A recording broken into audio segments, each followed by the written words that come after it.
Bienvenue sur le rocher. Tu fais tout comme il faut. Tu pries, tu vas à l'église, tu sers, tu souris, tu dis Amen au bon moment. Et pourtant, au fond de toi, tu ressens une fatigue spirituelle, un décalage intérieur. Ce que j'appelle le syndrome du bon chrétien, c'est l'art de bien paraître extérieurement, alors qu'intérieurement, ça hurle, ça pleure ou même ça doute. Tu t'appliques à cocher toutes les cases, mais tu t'éloignes de la simplicité d'une relation vraie avec Dieu. Aujourd'hui, on va parler sans filtre, pas pour condamner, mais pour libérer. Parce que Dieu ne cherche pas des acteurs pieux, mais des enfants réels. C'est celui qui fait tout pour plaire à Dieu, mais souvent surtout pour plaire aux autres. Le masque du bon chrétien, il récite les bonnes phrases, il évite les sujets qui fâchent, il cache ses luttes pour ne pas faire de vagues, il est sourire en surface et tempête à l'intérieur. Tu connais ce sentiment? D'avoir peur de dire que tu doutes, d'avoir honte, d'avouer que tu es fatigué, d'étouffer ce que tu ressens parce que ça ne fait pas chrétien. Mais tu sais quoi? Ce n'est pas la faiblesse qui t'éloigne de Dieu, c'est le masque. Le danger, ce n'est pas d'être sincère, c'est de vivre une double vie émotionnelle, une façade brillante, mais une âme silencieuse. Est-ce la faveur des hommes que je recherche ou celle de Dieu? Galates, chapitre 1, verset 10.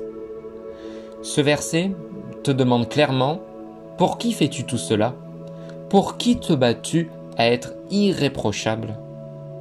Le syndrome du bon chrétien te pousse à la performance plutôt qu'à la présence, à l'apparence de la sainteté au lieu de rester dans sa grâce. Mais Jésus n'a jamais appelé ses disciples à être des religieux parfaits. Il les a appelés à marcher avec lui, même dans leurs failles. Ce syndrome peut te conduire à l'épuisement, la solitude et même à une forme d'hypocrisie involontaire. Parce que plus tu joues un rôle, moins tu oses être vrai. Ma grâce te suffit, car ma puissance s'accomplit dans la faiblesse. 2 Corinthiens chapitre 12 au verset 9. Être vulnérable, ce n'est pas être fragile, c'est être humain face à un Dieu puissant. C'est dire, Seigneur, je suis à bout, j'ai besoin de toi. Je ne ressens plus ta présence, mais je te cherche. Je tombe, mais je reviens à toi. Ce que tu caches, Dieu veut le guérir. Et ce que tu assumes avec humilité, il peut le transformer en témoignage. Tu n'as pas besoin d'avoir tout en ordre pour t'approcher de Dieu. Tu as juste besoin d'un cœur authentique. C'est dans la faiblesse que Dieu brille le plus fort.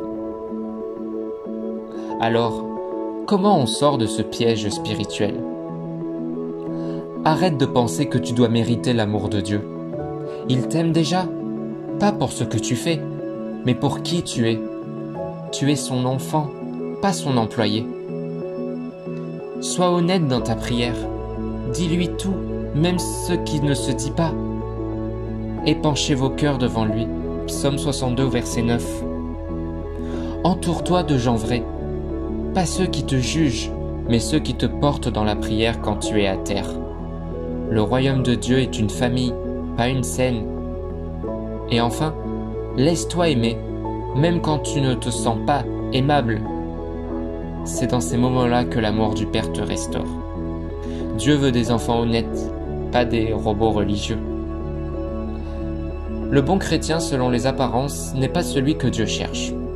Ce que Dieu cherche, c'est un cœur vrai, un cœur humble, un cœur disponible. Dieu cherche ceux qu'il adore en esprit et en vérité. Jean chapitre 4, verset 24. Alors aujourd'hui, si tu portes un masque depuis trop longtemps, dépose-le, respire, sois vrai. Ce n'est pas la perfection qui t'ouvrira les bras du Père, c'est la vérité, l'humilité et la foi, car c'est là dans la vérité que commence la liberté. Dis en commentaire, je choisis d'être vrai devant Dieu, pas parfait devant les autres. Abonne-toi pour recevoir chaque jour des messages qui t'aident à vivre une foi authentique, sans masque, sans performance.